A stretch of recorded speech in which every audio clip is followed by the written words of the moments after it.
Well, good morning, everyone. This is Charles Owen. I am your host today. Welcome. Thanks for tuning in, whether you're dialing in for the live webinar or watching it after the fact when it's recorded. This will be recorded, so you'll be able to do that if you wish. The topic today is the coupons. How do you do in-store coupons? That's what basically this is going to be the subject matter today. If you have any questions, we'll be sure to get to those at the end of the presentation. So time frame, I'm thinking maybe 20 minutes tops on this one. We'll scoot through this. There's a lot of material that you can use and use as a reference after the fact. All right, so let's go ahead and get started. So what we're going to learn today: market effectiveness of the coupons. We'll also look at what coupons can do for you, coupons versus standard promotions. And then we'll get into the specifics on how to create store-issued coupons. We'll create them dump SKU, we'll serialize it, we'll look at the manufacturing and creative, and then give you some other tips too on how to make a scannable barcode, very important. And then issue and redeeming store coupons, issuing store coupons, redeeming them, and also using coupons out of circular ads, and then how to report on those coupons. So market effectiveness, from 2017 to 2020, between 88% and 94% of consumers use coupons for shopping. So studies show that 6% of consumers are likely to try a new product as a result of a coupon offer. 46% of consumers admit that they had changed a planned purchase as a result of a coupon offer. And 8 out of every 10 coupons redeemed are traditional print coupons. So there's a good reason to consider coupons. Next is what coupons can do for you. So coupons, the goal here is to drive customers to your store, drive them back to your store, drive them to your store, introduce your store to new shoppers, incentivize existing customers to make purchases that were potentially unplanned, and also to kind of prod your past customers return to your business, and introduce new products and product lines to your business, increase store brand and brand awareness, and boost the store's profit margin. So those are some of the things that coupons can do for you. What's the difference between a regular standard sale and a promotion versus a coupon? Well, a coupon is just an instant credit that's applied to all items on an invoice using a dump SKU in the inventory with a negative price value. These coupons are usually issued in store and redeemed by scanning a barcode at checkout. Promotions, on the other hand, are activated either using a supplier's reward program, sales list, or pricing plan, and may be applied to a single, few, or many inventory items on an invoice. They also may be presented as a BOGO, buy one, get one free, maybe a percentage discount or a dollar off amount, and may be assigned to a single customer, group of customers, or all transactions and all customers. That's the difference between a coupon and promotion. Creating a coupon dump SKU. So what you want to do is just create a new inventory item. So you're going to go into inventory, you're going to select F2, add item, and you're going to fill in the following boxes that you see on the screen here, starting with part number. Make it short, simple, and sweet. So C15, and my alternate part number I put was coupon 15, and my description is $15 coupon. Cost will be 0. Sale price will be the negative number. In this case, a $15 coupon will get a negative 15 credit. And then stock on hand zeros. And then if you created a department for coupons, I would recommend you doing this. You can actually apply that coupon department to this coupon. And you can have different coupons for different reasons, and you can track those coupons accordingly if you put them into their own dedicated department. Click F12 to add it. Next, click on the General tab. Select the non-inventory checkbox. This is really important. You don't want this to be viewed as a regular inventory item. This is a non-inventory item, meaning the stock on hand won't decrement. You won't be receiving these items. It won't show up on any reports for ordering. And then optionally, you could put a coupon class in there that's unique to this particular coupon. Again, just another way to categorize the coupons.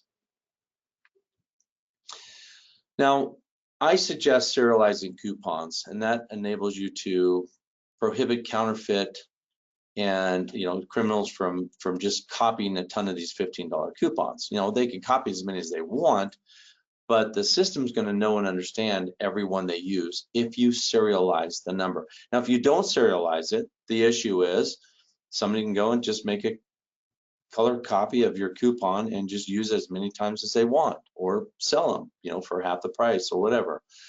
That's not a good idea. So what you want to do is, first thing, if you want to serialize your numbers, you need to turn on serialization if it isn't already on. And to do that, you're going to go into File, Setup, Company tab, and in the inventory section, you'll see something. You can see it down below.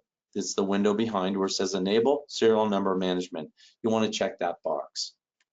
Next, then you go into the inventory item of the actual SKU itself, the dump SKU for the coupon, and you set that as a serialized item. So if you see the arrow pointing to serial number in the checkbox, that's all you have to do.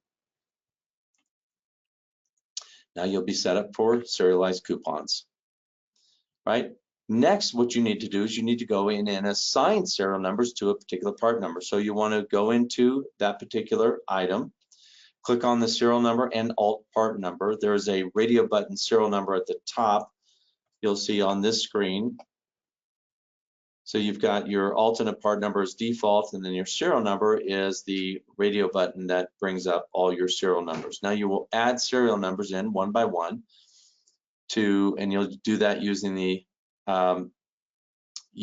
just right on the screen here. You say enter serial number, hit the add button, enter the next serial number, hit the add button, and it will just sequentially add these numbers down below here. Now I just picked a random alpha numeric character like C12345 just as an example, but it works with either alpha or numeric or both. And then what you need to do after that is you need to use a count button, because serial numbers, when you're receiving or putting inventory items into your inventory that have a serial number linked to it, they want to have this equal amount in the quantity on hand that's also on the serialized list here. So we have 5 listed here, and so we should have 5 for our quantity of item. Next, and by the way, you can use the count feature. You see here the F4 count. You can use that to increase those numbers. So here we kind of show this in detail here. So you'll go to the count, you'll adjust it, say new count on hand is 5.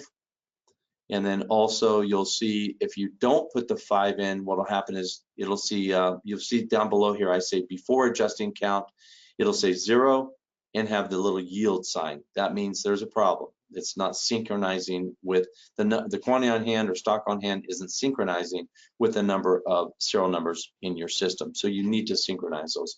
Once you do, and then you'll see after adjusting the count, you got number 5 under stock on hand. The little yield sign goes away and everybody's happy. Now the manufacturing and the creative of coupons. So this is something you can do with any word processing system. You don't even have to be as fancy as using a word processor. You can do this on hard copy if you wish, but you can create your coupons, and the easy low-hanging fruit here is just go with 3 inches high by 8.5 inches wide. That way it would cover the entire page, and then you can cut these out and make your individual coupons. You can design the creative for the coupon and replicate it 3 times to fill the whole page. So you'll create the first one and then copy and paste it below it so you have a full page of coupons.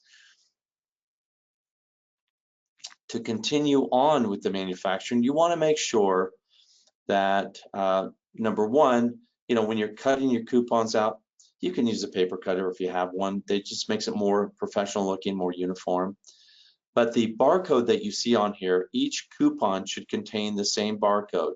It's the barcode of that number or part number that you created, in this case C15.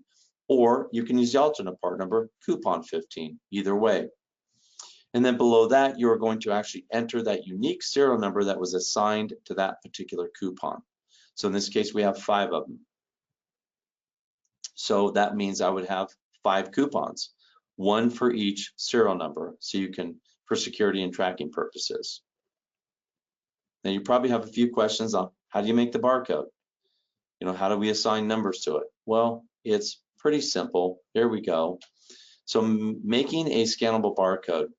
So the circles are a little off here that you see on the left, but basically what you want to do is you want to start with, in this area where you have the barcode on your label, you just put in C15. That would be the part number. Now, next, to make it a barcode, you must do the following. Put an asterisk before the C and put an asterisk after the 15, and you will see, and then you will be able to change that number with the asterisks on it into a barcode. It's the only way it's going to be scannable. If you use a barcode font to change a part number to a barcode, it will not scan unless you have that secret asterisk in the beginning and at the end of that particular number. So I tell you all how to do it here. Next, add an asterisk to the beginning and the end of the number. Highlight the entire number, including the asterisks, and then select the barcode font, such as code 39 or code 128. Now, these fonts are available in every Paladin system, so if you're working on a terminal that has Paladin, you are going to see those barcode fonts. Otherwise, if you're not, you're working at home or on your graphic system, you'll have to grab those fonts from somewhere. But you'll see once that number is changed to a barcode, it looks like a barcode. But the serialized number is below. You see that serialized number C12346. That is important to show on the coupon because that is what the cashier is going to enter when they redeem this particular coupon. All right, let's continue on. So when do you distribute or issue these coupons? Well, anytime really. You can use them when purchasing certain products. You can have a buy the lawnmower, receive a $50 coupon for the store. You know, customers can buy them and give them as store gifts. You can give them to customers to incentivize them to come back to your store. Maybe if you have a disgruntled customer for whatever reason, they were unsatisfied with something, offer them a $25 gift certificate. They would love that. They would return to your store and buy things. And then you can also conduct a drawing once a week for a free coupon giveaway. Multiple reasons you want to have coupons, but they are a physical, tangible, you know, tradable currency that is usable in your store. So redeeming the store coupons, how do you redeem it? Well, really simple. At checkout, you know, all you do is scan the barcode on the coupon. And then what happens is, because it's a serialized coupon, what will happen is it'll come up and it'll say what serial number is on that particular coupon.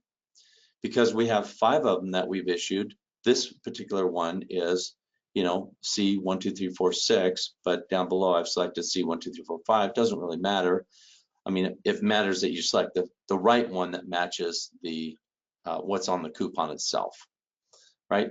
So when the system prompts you, select that serial number, and it will go ahead and add that to the invoice. So you'll see on the invoice, you'll see down here, it's a little copy. It shows the $15 credit on the invoice. It also shows the serial number, the C12345. That is the serial number that we use the coupon that we presumably scanned at checkout.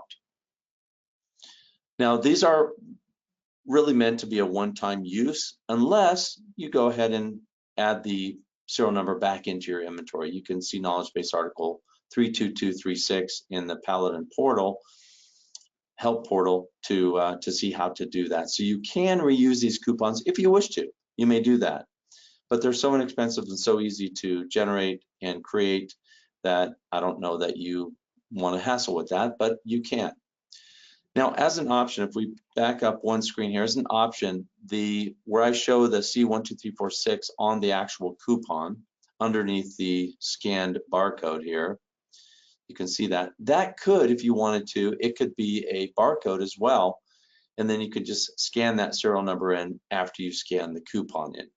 That you may do as a possibility. I would separate it as far as you can so that it doesn't scan one or the other, because it's going to go for whichever one it sees first.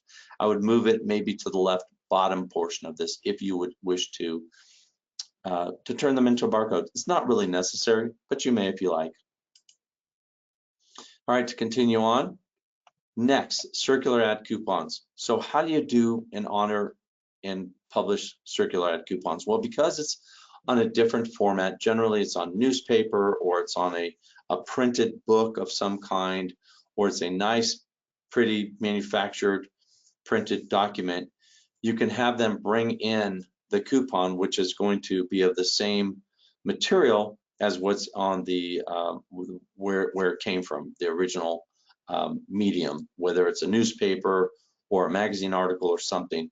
So less likely are you going to get somebody that is going to remanufacture or counterfeit these, and it's not, you know, usually they're $5 and less anyway, so it's not that big a deal, but it's less likely somebody will counterfeit it. So I would recommend not doing any serializing with this, because it would be a little hard to do, considering you know, there's no place that you can put that what the next serial number is. But what you could do is you could add serial numbers on this, and then when you scan the item, just pick a serial number. It doesn't really matter, just pick one until they're all used up, and then say, oh yeah, that program's over, we only were doing, you know, 50 and you're number 56, so sorry. You know, that's possible to do as well. Now, also to manage your campaigns, you can add a number or a campaign number to your auto text for that particular ad coupon or circular coupon. That way you can track how, you know, when you can do reports of how many of these did we actually sell. Was it an effective campaign? You know, for this particular campaign, for this circular, we got 107 scans. Is that good? Is that not good? I would say 107 is good. I would say 3 is good. Anything better than, anything to drive new customers and or existing customers back to your store is a good thing, no matter what the number is. All right, let's go on. So the last slide here is reporting on coupons. There are a ton of reports that you can run, that you can look at the sales of your coupons and track them. So you have the item sold report. You've got a history sold. It's going to show you when those items were purchased, and you can put in a date range on that one. Transaction report. You know, you've got detailed information there. You can also put in a date range on that. Inventory count list. It's more of a general, but it shows you what's been sold in the last 6 weeks and also the last year, and that is the last 365 days, that is. And then your serial number list is also a number one, and that gives you the status or the state of the coupon, which is pretty neat. When you produce a serial number list, it shows you all of the available coupons, all of the sold coupons, and any that are pending. I mean, it's just, it gives you a detailed report of every single coupon down to the serial number in the serial number list. And in most cases, you can search by SKU, serial number, department, date, and or class. Well, folks, that covers it. I hope this was helpful for you. You can learn more about this. You'll be able to see this particular webinar in our knowledge base. We also have a serialization, you know, managing products with serial numbers. That is the article that I did reference before, if you want to add serial numbers back into your inventory. And then pricing plans, sale lists, those are optional different types of sales, right? They're not the coupon sales, they're another sale. They're a promotion, they're a coupon, they're a BOGO. You know, there's a number of things you can do with that. So you can learn more there. I'll also put in a little plug for our next webinar, which is on March 15th at 9 a.m. And that is Loyalty Has Its Rewards Customer Incentive Program. So there's a number of incentive programs that Paladin subscribes to and interfaces with and integrates with. We also have our own, which is Rich Rewards, and then we support half a dozen or so of other programs and supplier rewards programs. Well, that gets us to the last slide here. It's been 19 minutes. I said about 20 minutes. Boy, I hit that one pretty close on the head here. If you have any questions, go ahead and plug them into the screen now. I'll wait a minute or so. But in the meantime, you know, you always have the paladinpointofsale.com. You can go to our main website. There's a drop down of other websites. You'll find retail science there. You'll find the help portal there. You'll find webinars also under the help portal. And this webinar, in fact, will also be up there, probably if not today, by tomorrow at the latest. And you don't have to be in the Paladin system to go to our knowledge base. You don't have to be in the Paladin system to access the training videos or webinars or anything like that. You can be at home on your system. Just go to portal.paladinpos.com. You'll see it in the left-hand corner on the bottom, and you've got those self-help tools available to you there. I don't see any questions. So again, I appreciate everybody for attending today. I appreciate your attention. Hope this was helpful. Hope you use coupons and are successful getting customers back in your store. God bless. Until next time, take care and be safe.